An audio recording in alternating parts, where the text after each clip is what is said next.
11 days ago, an act of violence and evil occurred where an individual believed to be Joseph Couch opened fire on Interstate 75 with the intent to kill as many people as possible. But evil did not prevail that day because our incredible local dispatchers and first responders rushed to the scene, transporting 5 individuals to local hospitals. There, our healthcare heroes took action and they saved lives. By the grace of God and the skilled response of so many, Joseph Couch failed and no one was killed in this incident. Immediately after the shooting, local and state law enforcement, along with emergency, intelligence, and other agencies, surged to the scene and began a manhunt. A command post was quickly established on the eastern side of the interstate, and initial sweeps of the area were conducted. The initial investigation identified a lone subject. It located an abandoned assault rifle, ammunition, and a vehicle that was located with camping gear and other evidence. After the initial sweep did not locate the subject, a more formal command post was established.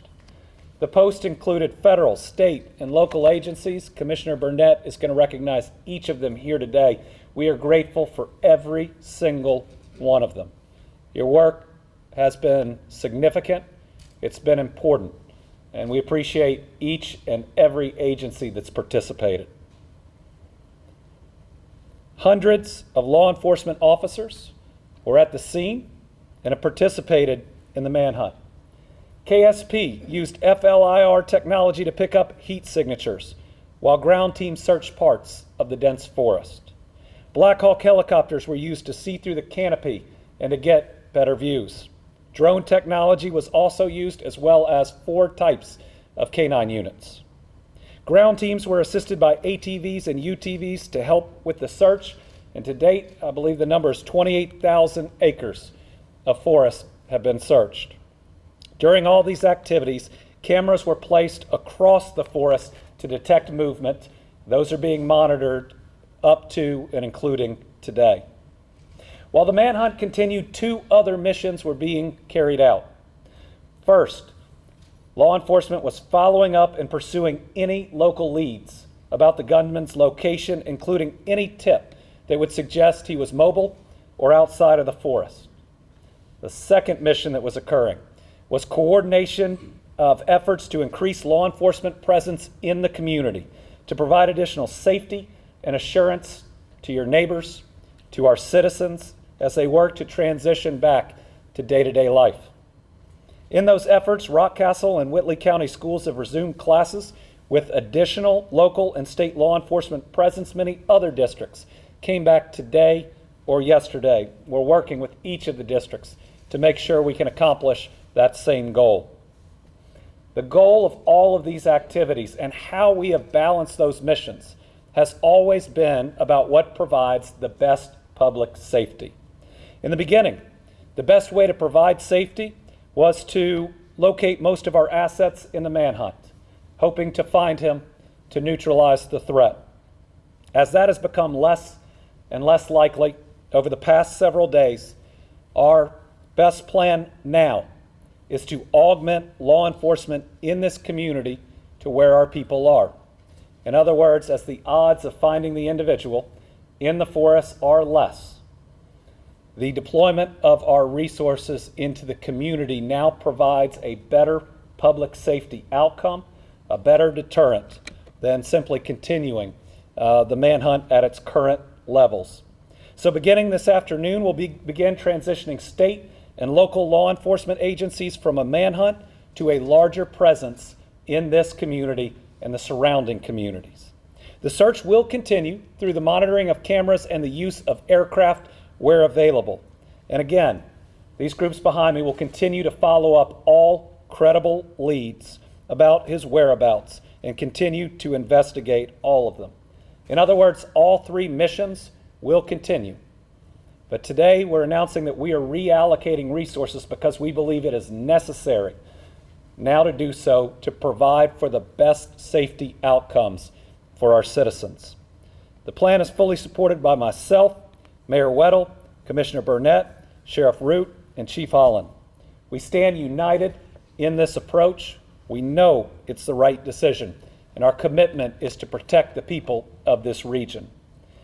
To our citizens, we have and we will continue to stand with you, to provide the resources to ensure your safety. We will not live our lives in fear. We will move forward together, and yes, we will get through this together. Before I turn it over to Commissioner Burnett, I also want to note that we had tragic news for our Commonwealth that we heard last night when Russell County Sheriff Deputy Josh Phillips was killed in the line of duty. Brittany and I are praying for his family, for all of our law enforcement community, and for the entire Russell County community. It also underscores why this group has been as careful as it can in this search in this forest to make sure that an event and an incident where Joseph Couch was not able to take lives during the interstate shooting has not resulted in the loss of life in the search. So I want to close by saying I'm very proud of the work that's been done by all these agencies. They have done their best. They have used the best technology that's out there. They brought in every resource, federal, state, and local. But on day 11, we know that bringing the boots on the ground from the forest into the communities is going to give the best reassurance to our citizens that if he's still out there, we are right here with you, where you go to school, where you go to church, in the communities with a significantly enhanced presence, ready to protect our citizens, making the very best decisions we can to ensure their safety. Now I'll turn it over to Commissioner Burnett. Thank you, Governor. Good afternoon. Today does mark the 11th day of the manhunt for Joseph Couch. I'd like to report that we do not have any specific evidence or any details that has led us any closer to his apprehension at this time. You know, since this manhunt has began, KSP, we've had over 129 sworn and civilian personnel dedicated to this mission. We've also had 13 other agencies. We've had the Federal Bureau of Investigations. We've had the U.S. Marshal Service. We've had the U.S. Forest Service. We've had Kentucky Department of Fish and Wildlife.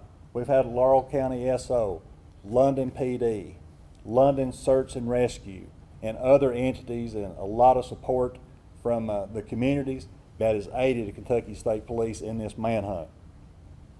You know, even with these other 13 or these other agencies that I've discussed, you know, they've dedicated over 90 personnel as well.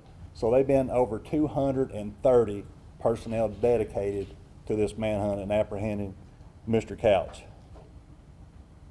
You know, but due to the lack of discoverable evidence out in the Daniel Boone National Forest, with the search area there, we feel like we were best tailor our efforts to move from that search in that area out in our communities and in our local communities as well as surrounding areas.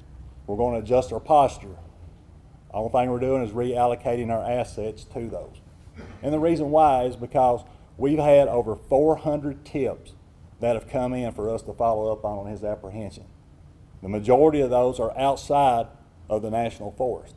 So we feel like we'll be better off to protect our communities by moving those personnel. And as the governor said, we have already, with all of our partners in this search, we've searched over 28,000 acres there in the National Forest. But now we're planning to move our boots on the ground and our resources out of that area, out into the community, as I said. Not a drawdown. Again, not a drawdown, just reallocation of those assets. You know, this will include moving patrols, increased moving patrols. You'll see troopers, deputies, officers in these areas, searching these roadways in case there's a sighting. We'll also be looking to support our superintendents. We've been in consistent discussion with those superintendents in the area, in the general area. You know, we will help them with increased security at their schools, increased security on bus routes, sporting events, other things. But we've worked with planning for several days with several and we'll continue to do that as we move forward. We'll also be utilizing troopers from other posts. We'll be using our criminal interdiction teams. We'll be using commercial vehicle enforcement officers from regions across the state to be able to come in and to assist with this effort as well. You know, at this point, the best way we can prioritize safety of our families and communities is by this plan that we've had. And we've had consistent discussions with Sheriff, with FBI, and all of our other partners. This is the best plan that we have going forward. We have looked at every possible scenario. We've looked at every piece of equipment, technology that we can utilize. And this, from what we have discovered so far in this search, this is the best plan moving forward. You know, already, with these 400 tips, we look for those to expand. And then we welcome those tips to come in. Please submit those to the KSP for us to be able to follow up on, as well as Laurel County Sheriff's Department and London PD, who is also one of our partners that I failed to mention there earlier. But however, we'll still have resources to be able to rapidly deploy back in the Daniel Boone National Forest. If there's a sighting of Mr. Couch, we will be able to transition and have assets to be able to go and investigate that information that comes in. You know, the safety of our communities is our #1 priority, and especially our schools and churches. And with our partnerships that we have with everybody up here on this stage, and this shows the unity and how this is a unified concept going forward, we do feel like we'll be able to bring this to a successful conclusion one day, whatever status that Mr. Couch may be in at this time. But I would like to take a moment to personally thank all of our KSP employees that have donated so much time away from their families, as well as all of our partner agencies. They're the same. You know, they've been there 14, 15, 16 hours a day for this effort. So I would like to personally thank all of those. Thank you.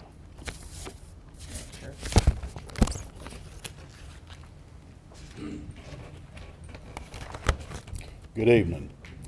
I'm so pleased with the involvement that we have had with the governor's office.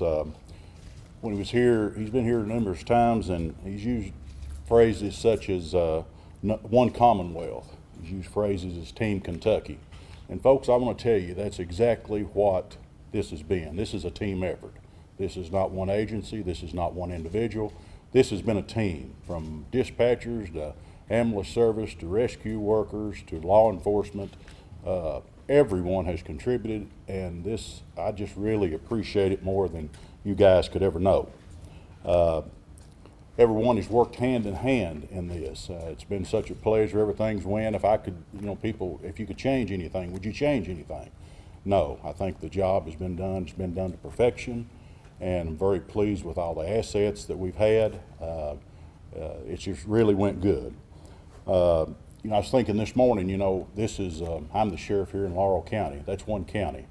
The governor has kept contact with me. He's responsible for 120 counties. It's been a pleasure to work with you, Governor, and on behalf of myself and the residents of this county, we want to thank you. Thank you, sir. I also want to thank my county judge, who is in attendance here today. He's kept contact with me and has offered anything that we need as a sheriff's office. It's been a pleasure to work with the judge, and also my friend, the mayor of London here, Randall Weddle. These individuals, I feel, have went above and beyond, and they feel the same way I do. It's the residents that we're responsible for, and whatever needs to be done, we've got the okay to go ahead and do it, and I thank you guys for that. Our #1 priority has been the safety of our residents since day one, and that will continue to be so until Mr. Couch is apprehended and brought into custody. We will commit our times on apprehension of him. This has been an impact on our county. This is definitely not the normal Laurel County that we're used to. It's been chaotic. They've been feared, a lot of fear, school closings. And with that said, I'll echo, as Commissioner Burnett said, the superintendents in this county, Ms. Griebel, Ms. Jones, has been a pleasure to work with. They've kept with us They're very concerned with the children. I spoke with Commissioner Burnett yesterday evening about the ground resources that we'd be using, pulling some of our resources out of the woods, and we will increase patrols at the schools, on the bus routes. And also, this is going to be good, as myself and the commissioner talked yesterday, as far as the county. We understand there's a lot of fear. There may be some older people, single mothers or whatever, so you'll see an increase in patrol efforts throughout the county. And I want to thank the commissioner for that, for providing that.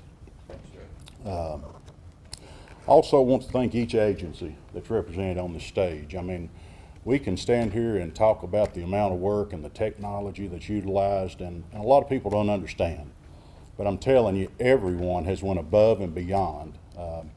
They've been pulled away from their families, and I just personally, as a sheriff here in this county, I want to thank each and every one for what you've done, and it will never be forgotten. I want everyone to know that this is still an open and an active investigation. We will work just as hard continuing down this path as we have from day one.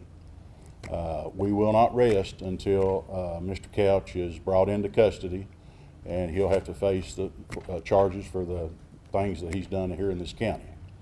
We want to continue to receive tips from the public. The community has just been outstanding. Like I say, over 400 tips. They've come in county, out of county, but I'm proud to say that each one of those have been followed up, and we do appreciate them, but at this point, it's no avail that we found Mr. Couch. So I want to thank you, and I also want us to remember these victims of this crime. Let's keep them in our prayers, and I want to thank the media. I want to thank you guys for keeping the people informed. And like I say, I want to thank each entity. I just can't phrase that enough, the help that we've had in this county when we've called upon them, and they've brought every resource they've had.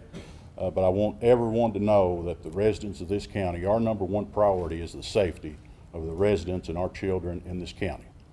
Thank you.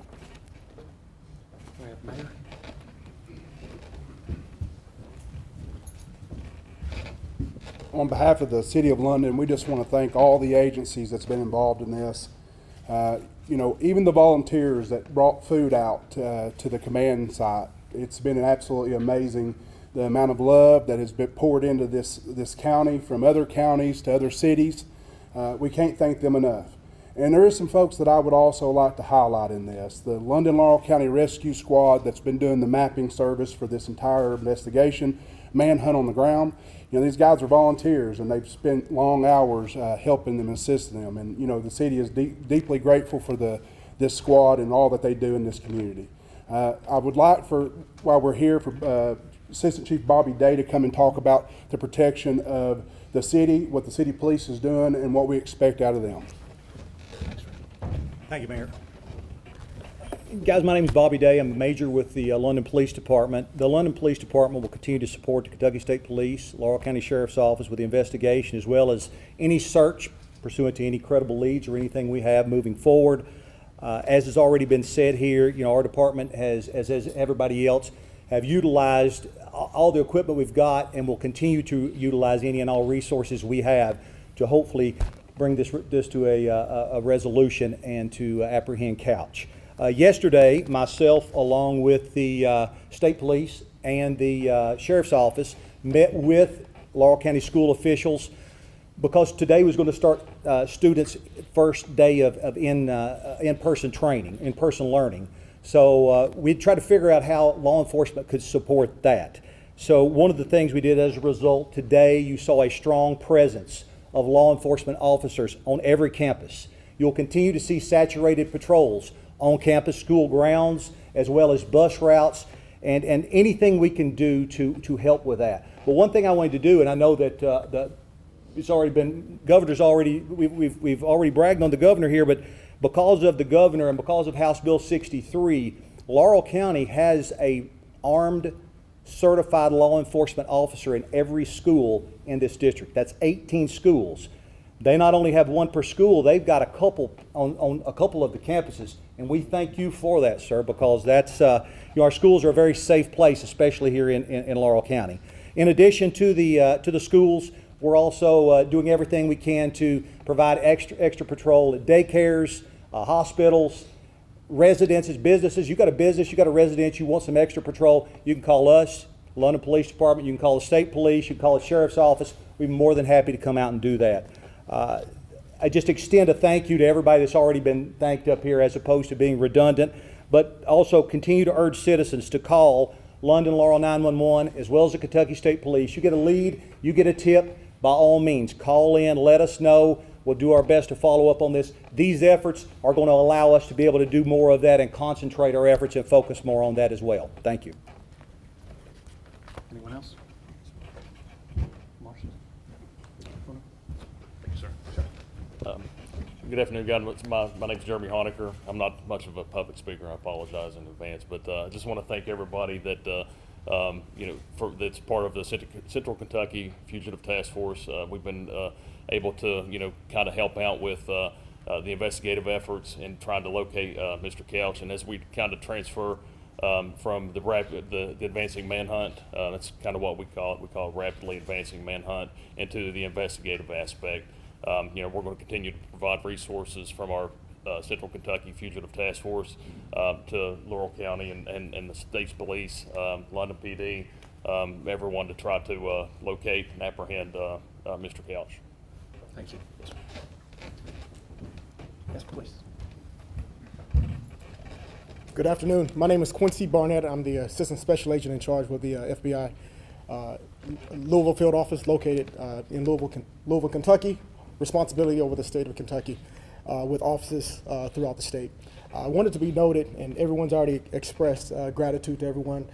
Being able to be a part of this investigation as in the team that we were to come together with was a huge benefit. I wanted to be noted that the FBI, we stand strong, we stand united with our partners, and this was an effort for that. Our London office is the personnel that responded on the 6th, this initially, right? The FBI, we are here.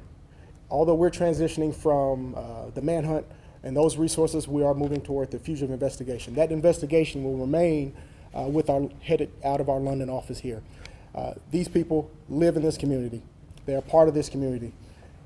We all want to continue to work closely with our partners with KSP, with Laurel County as well, move forth this investigation, and all of the resources of the FBI that have been on display and been utilized up until this point will continue to be available. And FBI, we will follow up on any and all available leads and tips. So thank everyone, thank the partnerships that we've got. I want to thank the community for your trust that you have in us, and I want to thank everyone for continue to remain vigilant. Thank you. Thank you. All right, to summarize, and then we'll open it up for questions. You've heard the same thing from everyone. The number one goal is public safety. And how to provide that public safety is different on day 1 than on day 11. On day 11, we know that we need to bring our boots on the ground from the forest to our people. And by bringing those boots on the ground to our people and saturating this and the surrounding communities with additional law enforcement, we will give the best security to our people, that they are safe and that they can go about their daily lives, that we don't live in fear, that we move forward, because we got a lot of heroes represented by the agencies that are up here that are going to be in our communities making sure that we're safe. With that, we'll open it up to questions. Do you believe that there is sort of public safety threat out there that requires all these officers to come back out onto the streets and back out into the community? Well, we don't have a conclusion. We have an individual that committed a horrific act of evil that tried to kill numerous people. And we have not located him or brought the investigation to a close. And we know that people are scared, and that law enforcement is here for our safety, and when they're around, we feel better because we know they're trained and that they care. And so by bringing the boots on the ground from the forest, where there is now a very low probability that we will discover anything else, to the community, again, we provide the best deterrence, the best safety, and again, the goal is for the community, even with it being kind of scary, to get back to day-to-day life And the best way we make that transition is a saturation or even an oversaturation of law enforcement saying we're here, we're going to be here, and we're going to make sure you're safe. Will all law enforcement now be coming into just the city of London, or what communities will law enforcement be ramping up, as well as will anybody be staying? So local law enforcement is going to be in their communities. KSP and the other agencies that have broader jurisdictions are working with local law enforcement, with superintendents, with other leaders to make sure we're meeting their needs. It's like the first superintendent we worked with was Rockcastle. They'd already talked with their local law enforcement and felt good about their campuses, but needed extra help on their bus routes. And so the question there was how we augment, how we come in, where we pull resources to make sure we could cover those bus routes. And so having flexibility and having this many boots on the ground, we can meet the needs of each community that may be just a little bit different. Major Day, you talked about the plan this morning. How do you feel that it went with the first day going back to school? Are there any tweaks that you think you'll be needing to make? No, I was there. Everybody with our department, from the chief down, was at a school or at schools. I thought it went great. We don't have the numbers yet. Well, hopefully we're trying to get those as far as what the absentee rate was. So we'll have that for you, and hopefully we'll have that soon. But everything went really smooth. You know, we had a lot of parents that I think the state police, the sheriff's office, as well as the London Police Department, we all, a lot of the parents were very thankful that we were there. But I thought it went very smooth, and it seemed that the normalcy, as was spoken about earlier, seemed to come back in a little bit of normalcy by starting again today. Mr. Commissioner, in those 400 tips that you received, is there some sort of thread in there that you can follow that says, yeah, we need to come out of the forest? Just something affirmative in that? Well, just the majority of those were in communities kind of in Laurel County and Rockcastle County. They weren't necessarily in the Daniel Boone National Forest. So that's why what limited information and what we discovered in the forest versus these tips and then where our communities are, that's why we wanted to transition from there and just put more resources in those communities where those tips come in. I think previously they were characterized as, not credible tips. Are we now saying that we believe fragments of those? Is that kind of am I understanding that right? Well, we have both. We've had some that we felt like were credible and we investigate them. We investigate them to the end, and we turned out that there were no investigative value to those. But we take every tip that comes in as a value until we research it out, investigate it to the end. Do we still believe he's alive? Are we still looking for him to find him alive, or it's been 11 days? That's a possibility. We are looking either status, whether he's deceased or he's still alive, but we will continue efforts based on what investigative leads and evidence that we have coming in. You talked And about camping. I'm sorry.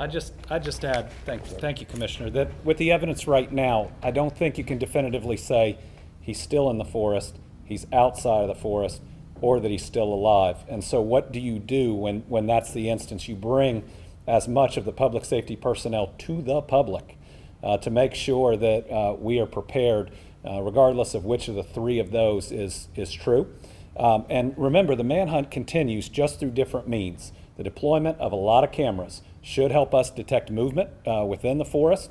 If he is still there, aircraft, when available, will still be used. It's just changing the way we're going about that piece and putting more of our sworn personnel, our uniformed law enforcement in the community, so that if he's still out there, he knows he shouldn't come anywhere near our people because these fine law enforcement officers are ready. Governor, is the Daniel Boone National Forest safe for citizens now to visit?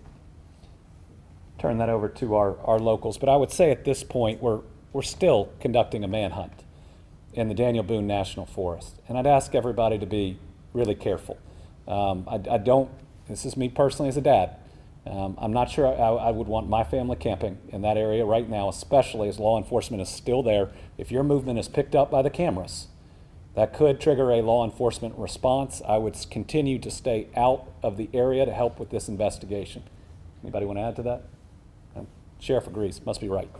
Governor, it's been 11 days that this gentleman is out in the wilderness. Does anything indicate that he has some kind of survival instincts? I mean, any survival training or anything maybe, you know, that he's able to, you know, I think at this point, there isn't any evidence of special skills. Certainly, some equipment was found in his car and not with him.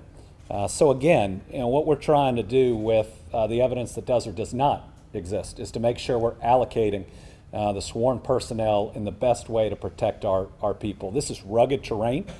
If he is still there alive or deceased, the odds of finding him now are so much lower than on day one. It means that now the best equation, if you will, that gets to public safety about where we put people is to bring them back into the community and have that augmented law enforcement presence. Are you able to say when the last bit of evidence was found that would indicate he is still alive, or can that? I think that's an ongoing investigation that they continue to follow up on any pieces of evidence. Yes. I mean, this has gone from, this is pretty much the last thing the community wants to hear. They want to hear that the search is narrowing, not getting wider. Why should people feel safe to go back to normal? I know the extra patrols are there, but I mean, Right. that's the complete inverse of what people are wanting to hear on day 11. Well, certainly what people want to hear is the person has been apprehended and the threat's been completely removed. But as the odds of that are lower, I want them to know that we're making good decisions, that we are taking the resources that we have and putting them closer to them. So if you're a member of this community and it's day 11, what I'd tell you is we're going to have more law enforcement around you than you've seen in a long time. We want you to be able to go back to your day-to-day lives, even though this is not a satisfying resolution and the investigation continues. But we're doing everything we can through federal, state, and local resources to surround you as much as we can with folks who have dedicated their lives to protecting you. And again, it was scary. It continues to be scary. But sadly, we have scary things that are happening across this country on a regular basis. We can't live our lives in fear, and we believe this is the best step to help members of the community to not have to live their lives in fear. Governor, one, Let me do this one, and then I'll come back. Thank you, Governor. Will the command center remain in force, or is that being taken out as well? That, the actual command post there will be removed. But the only thing we're doing, we're just putting investigative assets at our post. They will be at Laurel County SO. We're just basically still have those resources. They're just being brought out from there and being put at the posts in those locations. And again, we'll still have a reaction team that we can be able to deploy if we were to have a spotting of Mr. Couch there in that area. So basically, you're just keeping an eye on the cameras right now, like no law enforcement will remain in the force unless you see something on a camera and then you'll deploy someone in? Well, we'll still have moving patrols, saturation patrols, what we can in those areas. We'll also have our aircraft, whether it be manned and unmanned, as well as surveillance cameras as well. So there's still a multitude of things that we're still investigating and keep an eye on in the National Forest there in case Mr. Couch is still in that location. this question's for the governor. Governor, 1 year ago in Pennsylvania, there was a prison escapee by the name of Danilo Cavalcante. He was out north in Pennsylvania. Border Patrol, BORTAC, used their services and their devices to help capture Cavalcante. Has the state of Kentucky utilized Border Patrol or BORTAC in finding Joseph Couch? I'll turn that over to the commissioner to answer, but I will say that the amount of different technology that's been brought in by the amount of federal and state agencies, I believe it was the FBI that helped us with the bloodhounds under a contract that we don't have a unit, most states don't. And so we've been able to bring in resources and expertise that aren't directly housed in Kentucky. When you look at the 4 different types of canines, from them to the cadaver dogs to even the digital dogs, the 2 of which we have in the state to look for any other phones and other equipment that might be out there. I think the amount of technology, air support, drones, cameras that we've brought in have been the height of technology. But for that specific question, I'd turn it over to the commissioner. To answer your question, yes, we were in contact with Border Patrol. We did reach out to them, and we went through what scenario that we have here, you know, what actions that we have taken, what resources we have, what equipment we have, what the terrain is, and then talking with their leadership. The ones we talked with, we've done everything that they would do based on what we were encountering. How long do you anticipate having these additional resources in the community? Until we still have credible tips and we will still be going. We want the community to feel safe, and that's what we're going to do. And we will still, with these moving patrols and whatever information we have, we may have to tailor those efforts. But there's no reason for us to be able to change what our current posture is from what we've talked about here today in the near future. And let me just add to that. Just like today, we're talking about a reallocation of resources. We'll come forward and talk if there's any change from here. This is day one of this reallocation, and so we want to see how many tips come in. We want to see again how the community feels, how we all adapt if we have more information on Mr. Couch as it goes forward. So we'll continue to provide updates, but I can tell you with this reallocation, and it is a reallocation, not a reduction, that's how we're going forward, and if any change is made in those numbers, we'll report it to you. I know you mentioned Border Patrol. Did you consider help from the National Guard? We use the National Guard, specifically with Black Hawk helicopters, with also members of the National Guard that had been in combat.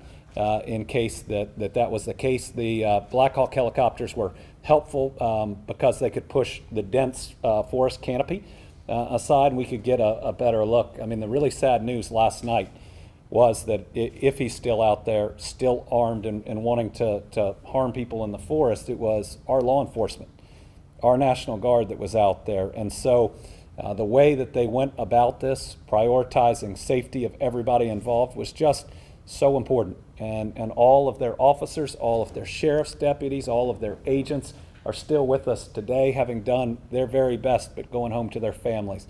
I think it's really important at the end of this, at the very end of this, that the story closes with Joseph Couch not having killed anyone. Sure, he tried. He committed an act of evil. But between our first responders, between law enforcement, we prevented him from succeeding. I think that's important. And it'd be an important example for anyone else who ever considers doing something this evil and this terrible again, that we will do everything we can to stop you. All right, we take one more. Can you tell us what the financial cost of this search has been? I don't have that yet. A lot of this is using our existing resources and moving them. But we'll see if we can calculate that. But the thing that I've seen around Kentucky is different groups volunteering, wanting to help. And I want to thank all of our federal and other partners that are here, Fish and Wildlife chipping in as well. When Team Kentucky faces a threat, we all come together. That could be after a tornado, after a flood. It certainly happened after this shooting, from volunteer groups that do their jobs so well to other agencies that say we have the training to help. It's been really special to see how everyone has done their very best. So to close out, we are still here. We're just making sure we're bringing more of our law enforcement to the people to ensure public safety, and we're going to continue until everybody feels safe. We believe everybody is safe. Again, we're not going anywhere. We're just going to make sure we have this reallocation done right to protect this and the surrounding communities. Thank you all very much.